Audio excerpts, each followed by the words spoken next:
Good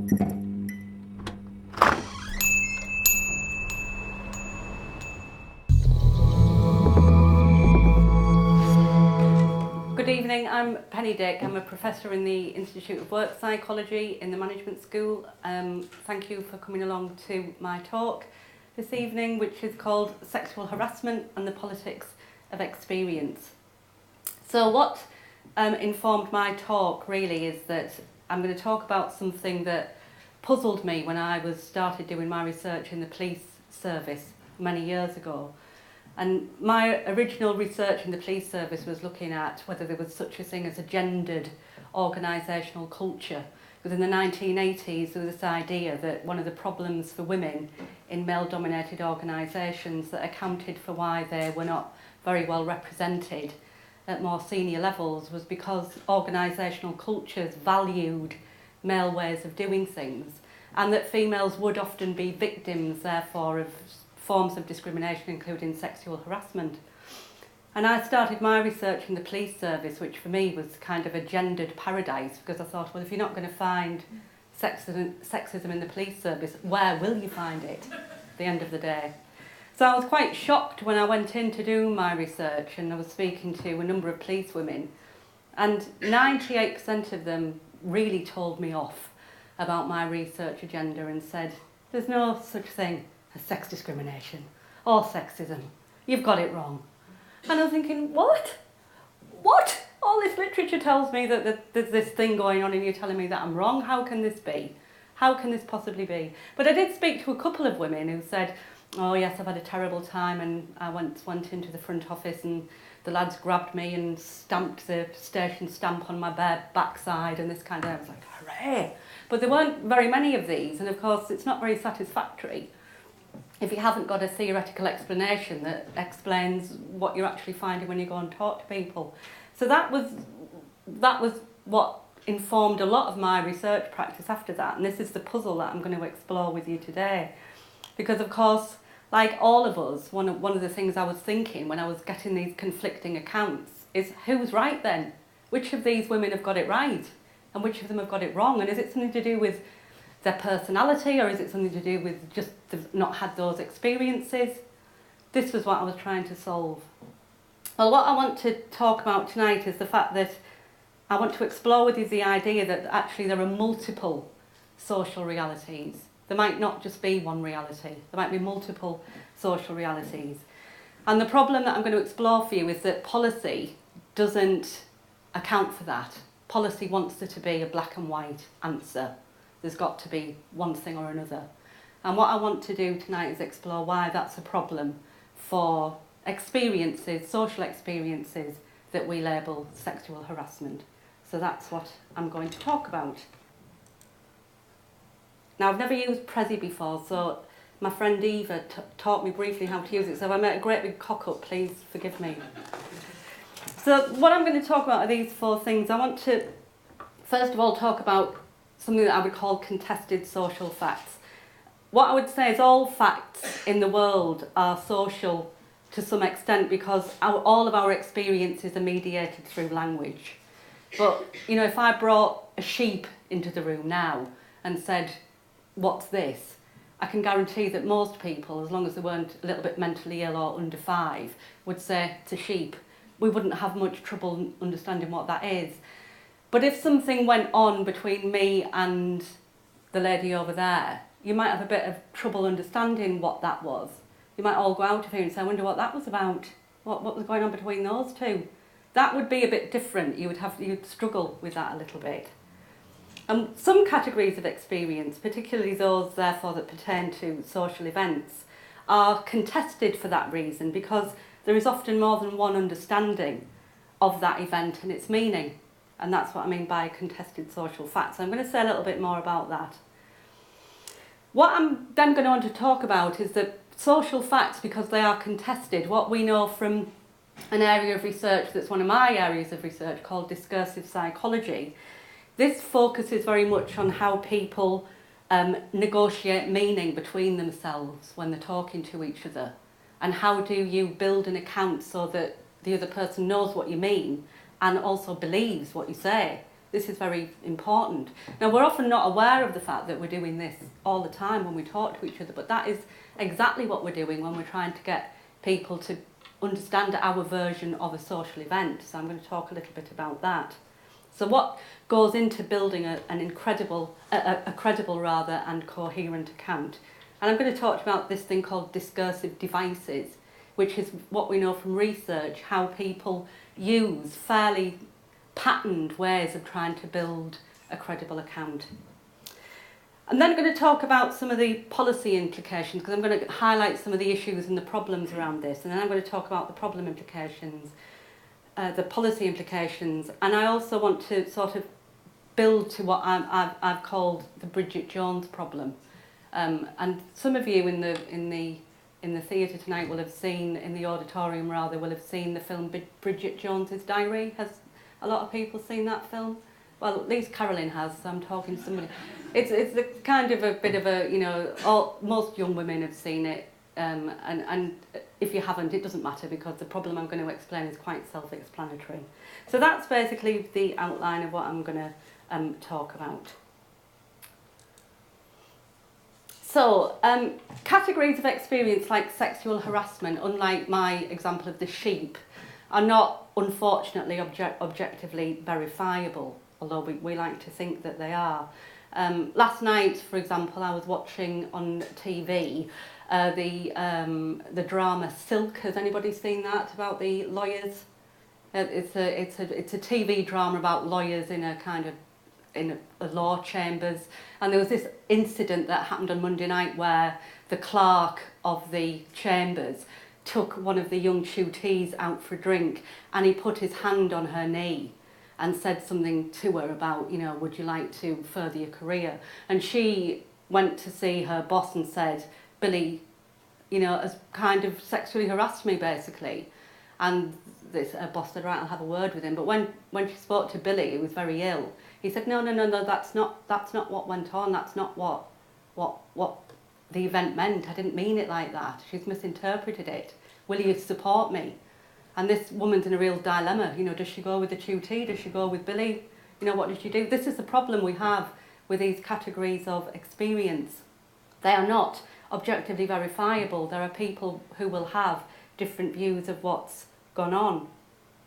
Now, one of the problems is that people who research this stuff, like me, and people who write policies about this stuff, like the university, act as if they are objectively verifiable.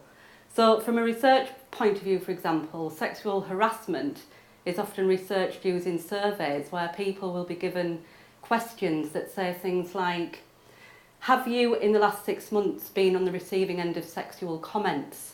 And if people use a response scale to say every single day or never, then if they say every single day, and a lot of people say that, then that will be interpreted as evidence that there is sexual harassment around. And in fact, you know, a lot of people use those surveys. The problem that you find, though, when you actually go into organisations and talk to people rather than doing surveys, is all this stuff unravels. So you'll go into organisations, like I did in the police, and say, well, we did a survey, and 80% of the women said they received sexual comments every week. And they'll say, yeah, but it's just a bit of banter. Doesn't mean anything. It's just what we do. It's what happens here. It's just a joke. It's fun. I'm not offended by it. So, you know, we have a real problem about that, because researchers want to treat it as a definite fact. And so do policies. They want to treat this stuff as if it's a definite fact. So this is taken from the university's website on harassment. And I think this illustrates the problem about sexual harassment, because it's both an objective set of actions according to policy, and it's something that is in the eye of the beholder. So according to the university policy, harassment is a form of sex discrimination. It involves unwanted, and that's my emphasis, sexual attention, which emphasises sexual status over a person's individual status. Which seems fairly straightforward, but as we'll see as I go through, it's a lot more complicated than that. And the policy also says, if you believe you are being subjected to harassment of any form, you do not have to feel it is your fault, and you do not have to tolerate it any employee or student who suffers from harassment from any individual or group in the course of their work or study will have the support of the university in seeking to ensure that harassment ceases.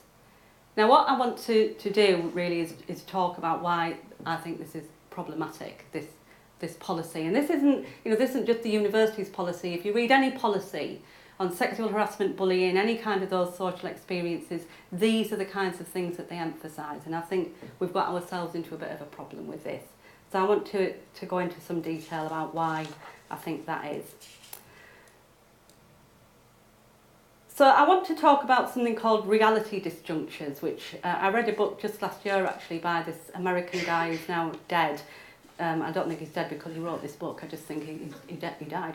And he's called Melvin Polner, and he wrote a book called Mundane Reason, and it's the best book that I've ever read in my whole life. It kind of had a real transformational effect on me. And in fact, one of my friends who was here tonight, Ian, I was so transfixed by this book, I made him come out to lunch with me so I could talk to him about it for an hour and a half, because I knew he was the only person who would be vaguely interested in this. So Mel Polner coined this phrase, reality disjunctures. So what is a reality disjuncture? Well, let me just ask a question of the audience. If you were done for speeding tonight, and you got your notice through the door and you went to court, and the notice said you were travelling at 60 miles an hour, and you absolutely believe you were travelling at 40 miles an hour, how would that get resolved? Do you think? Anyone? Pardon? Hard evidence of what kind? The police would presumably have taken a reading, wouldn't they? Yeah. And what Melvin Polner's point is about reality disjunctures is that when there are conflicting accounts of a particular situation, we tend to believe that there is a truth to what happened that we can discover with enough and the right kind of evidence. And we always believe that there is a truth to something. Somebody's got to be right. There can't be multiple versions of reality. Somebody has got to be right.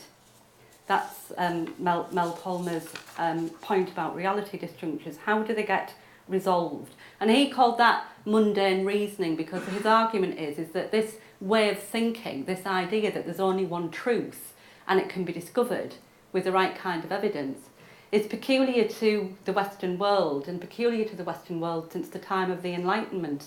Before that, these things weren't so worrisome for people. They had different ways of deciding what was right and wrong and true and not so true. And this belief that there's a definite right and a definite truth to something is a product, therefore, of scientific thinking. But social realities aren't necessarily reconcilable. That's the problem. We think they are, but actually they're probably not. And sometimes that can be quite a simple thing. You know, some social realities don't really matter, do they, what's going on? There was somebody that I used to work with who was very sharp and acerbic, and we had somebody in power in the school who was equally sharp and acerbic, and they kind of had a little bit of a conflict that wasn't very pleasant for anybody to witness or be a part of. But my acerbic friend decided that she was in the right, and so she went up to this other person at the end of the meeting and said, "Don't ever speak to me like that again in front of other people. You know, it's just absolutely not on," and went off. And this person's friend came up to my friend and said, "You've got it wrong. She didn't mean that. She didn't mean to be, you know, abrasive and harsh." And my friend said to her, "Yeah, I bet that's what Adolf Hitler said as well." So, you know, those kind of things don't really matter, you know, at that level. But then if you go up to sort of cataclysmic events, you know, like the Twin Towers and what happened in South Africa under Nelson Mandela, you know, those things are again contested meanings. You know, these terrorists, some people would say they're freedom fighters. And these are huge political debates about which version of reality is actually correct. So we tend to want to believe that there is a truth that can definitely be found to something. It's not just the social sciences, though, where they've got this problem. I mean, even in the hard science, in quantum physics, there is a problem with light.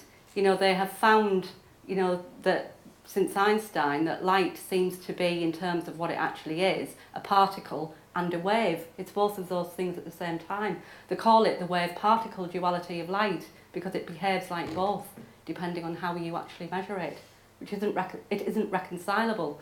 And they deal with that in physics through Heisenberg's uncertainty principle, which has allowed all of our unbelievable technological revolutions to happen. But that's also part of, you know, of physical reality. But for social reality, it is really, really almost impossible sometimes to reconcile different versions of reality. One person's sexual harassment is another person's banter or harmless flirting. How do we reconcile that, these differences? Well, what I want to do is to talk to you now about given that there's this complexity around it, you know, that we can't ever really be sure whether something's sexual harassment or banter or whatever. What happens if you decide, like the tutee in Silk, that you have been a victim of sexual harassment? What do you do in order when you want to report that to somebody? Well, what we know from, interestingly, research into how people try to get believed when they are giving an account of a contested social fact. Has this come, am I still, yes. Is that they use certain, what we call discursive devices to come across as being a reliable witness, to come across as believable. And interestingly, a lot of this research has actually come out of some work that was done by academics in York who looked at how people build accounts of paranormal experiences. And it's interesting because a lot, you know, paranormal experiences are generally not believed. You know, everybody's sceptical. If you say, I've seen a ghost, oh, there's one up there. No, I'm joking. You would generally not be believed. You know, that you have to put a lot of effort into building the facticity around a paranormal experience. And what my research shows is that people have to put just as much effort into building an account of sexual harassment. And these are some of the common discursive devices, the ways that people build believability into their account. So one of the things that they will do is try to establish that they are an ordinary person and not an overly sensitive or emotional person, not somebody who's likely to jump to irrational conclusions. So you get people saying things like, well, people have made remarks like that to me before, like a sexual remark, but this was different, and then they'll go into details about why. But the main thing they're trying to establish is, I don't react to everything like this. This was different for these reasons, and they then go into some detail about why they see this experience as particularly problematic. Another thing that people will try to do is to build an account so that they are reporting facts, not perceptions, because we don't believe perceptions, we believe facts. And we believe facts to be objective when they can be independently verified. So what you'll tend to get people doing is saying things like, this person who did this to me has a reputation for this, although it hasn't been formally logged. Jill and Hazel came up to me a few weeks ago and said that they had had a similar experience with this guy. So it's not just me. So you build the facticity by trying to be objective in your account and saying that there's an independent witness to it. Another thing that we try to do is build consistency into our accounts when we're making an account, making an accusation of something like sexual harassment. So one of the things that might be said to people is, well, you know, is this the first time that this person said this to you? Did you confront them when they said these things to you in the past? You know, because we've heard that this person has a fairly jokey manner. Are you sure you weren't just misinterpreting what they said? And people will say things like, at first I thought that he was joking, but then I realised actually over a period of time that this wasn't a joke, that it was something very sexually oriented and it was definitely targeted at me. And that's building the idea that you are consistent in what you are saying about this person. The device is known as a avowal of prior scepticism. You're basically saying, look, I'm not somebody who just has a comment made to me and immediately jumps to a conclusion that I'm being sexually harassed. It took me some time through calmness and rationality to build up a picture that this was actually extremely problematic. And then the final thing that people will do is make sure that their account does not seem as if it's motivated by self-interest. So this is the question, is something at stake for you? So one of the devices that people will use will to say something like, I always considered Henry to be a good friend and colleague, so I was really shocked when this incident happened in the tea room. You know, so you were saying, I'm not saying this about this person because I don't like him. I'm not saying this about this person because I have an interest in saying this about this person. I'm saying it because I'm a calm, rational person who had to deal with this kind of behaviour from this person.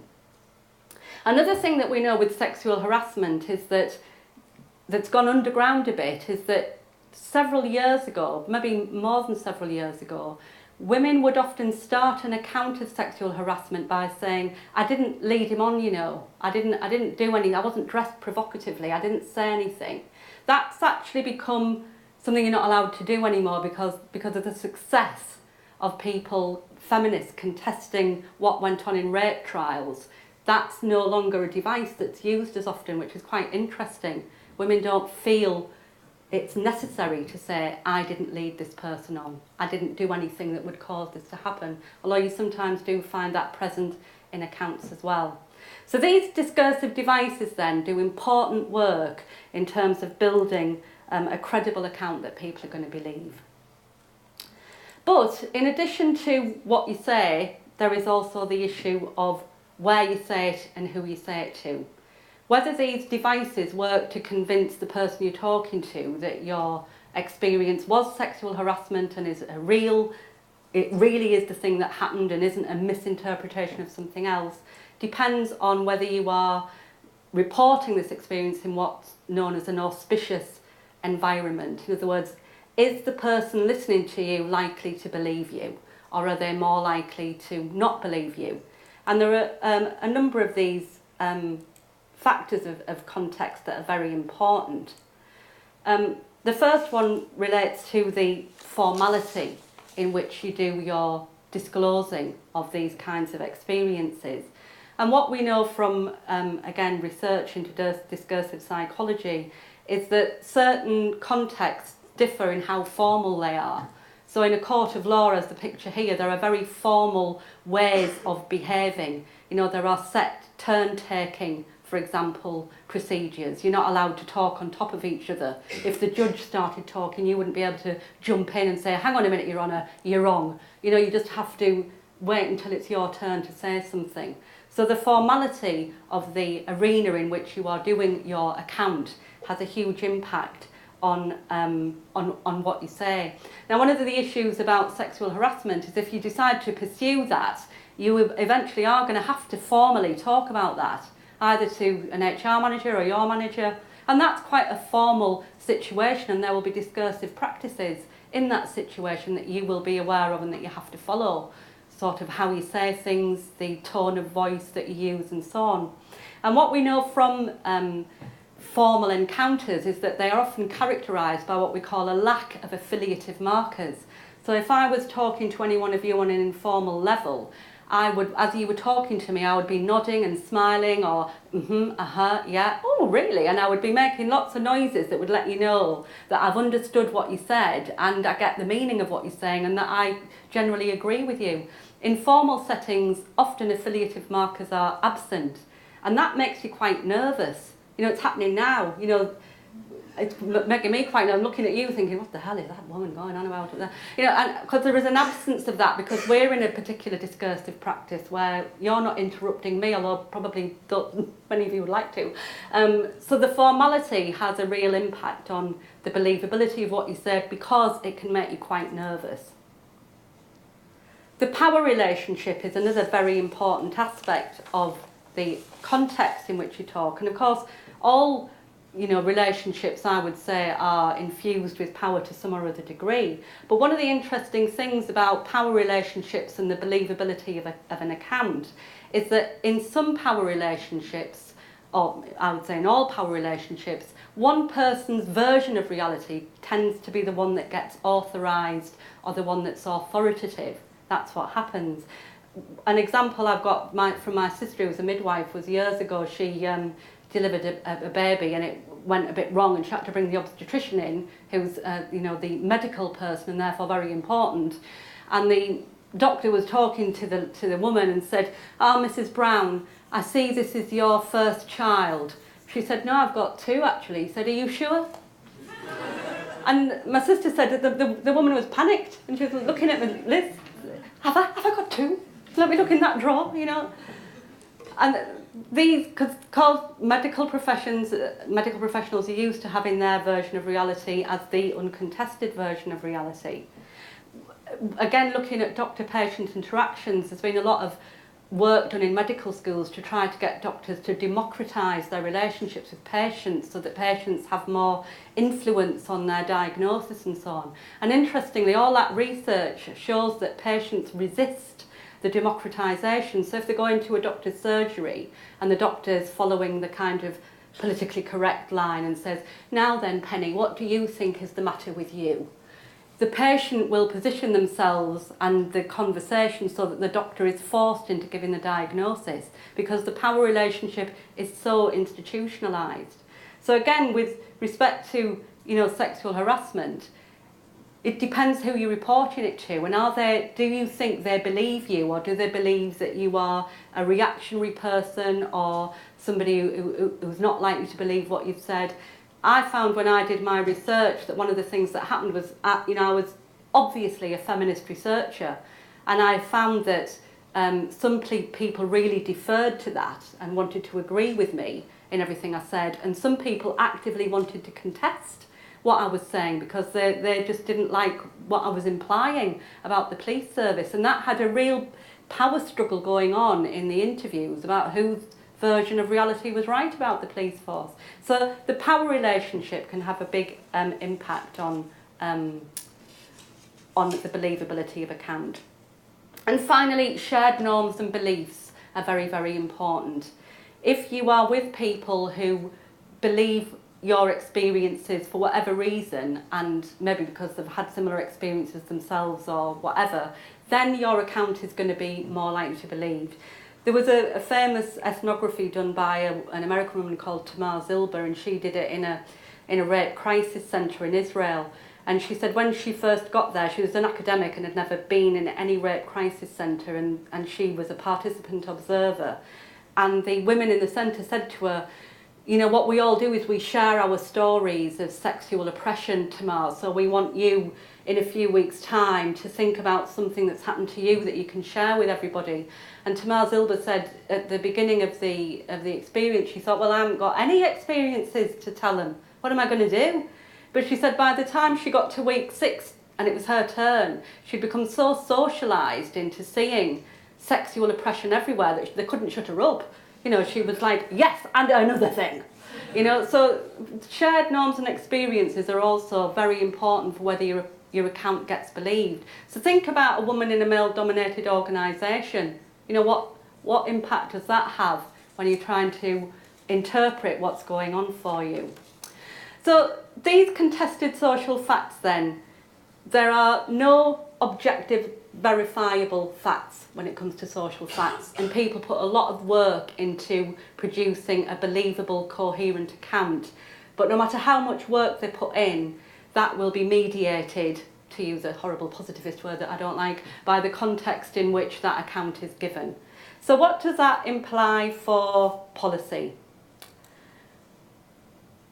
Well, if we think about this, the category of person that apparently is most likely to experience sexual harassment is young women. So how auspicious are reporting environments for those young women?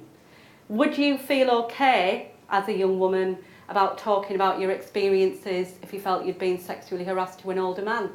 I would say you wouldn't really feel okay about that most of the time. And that's why we know from research that young women won't go forward. Even when they believe they've got a strong case, they won't go forward. I would say that's about the auspiciousness of the reporting environment, because often it isn't very auspicious. So that's one policy implication. But the other side of it, which we don't really look at and which we seem to be uncomfortable talking about, is about perpetrators themselves. You know, is it okay if we judge sexual harassment to have occurred if an individual perceives that it's occurred? Is that okay that that's what we do? What about workplace norms, for example, and how they have an impact on people? And this brings me to the issue that I want to sort of conclude with tonight, which is what I call the Bridget Jones problem. Because Bridget Jones, in the film, has got this thing going on with her boss, Daniel Cleaver, who is the good-looking guy who's saying, I like your tits in that top. And he sends her emails like that all the time. He's her boss.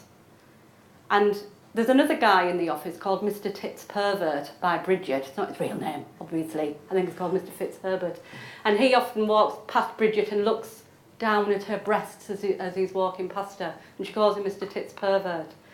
And she says in the book and the film, I love being sexually harassed by Daniel Cleaver. She doesn't say I can't stand Mr. Tits Pervert, but it's quite obvious that she does hate him or dislikes him or whatever. And I often think, what would happen if Mr. Tits Pervert, witnessing Daniel Cleaver and another young man in the office, who's Bridget's senior, going past her every day, going, oh, I like your tits in that top, Bridget, and shows a bit more of your legs, Bridget, and she's laughing and la la la. And so he walks past her one day and says, yes, Bridget, I like your tits in that top. And Bridget decides she's going to take him for sexual harassment because she didn't like him. It's unwanted sexual harassment, unwanted sexual attention. But it's a workplace norm. Is that okay that he's going to get done for that because he's just watched what these other guys are doing? I don't think it is okay. So I just want to very briefly conclude on what I've been saying. I think all of these issues are much more serious than maybe the light-hearted way I've approached them. I think we've reached a real policy impasse with respect to categories of experience like sexual harassment.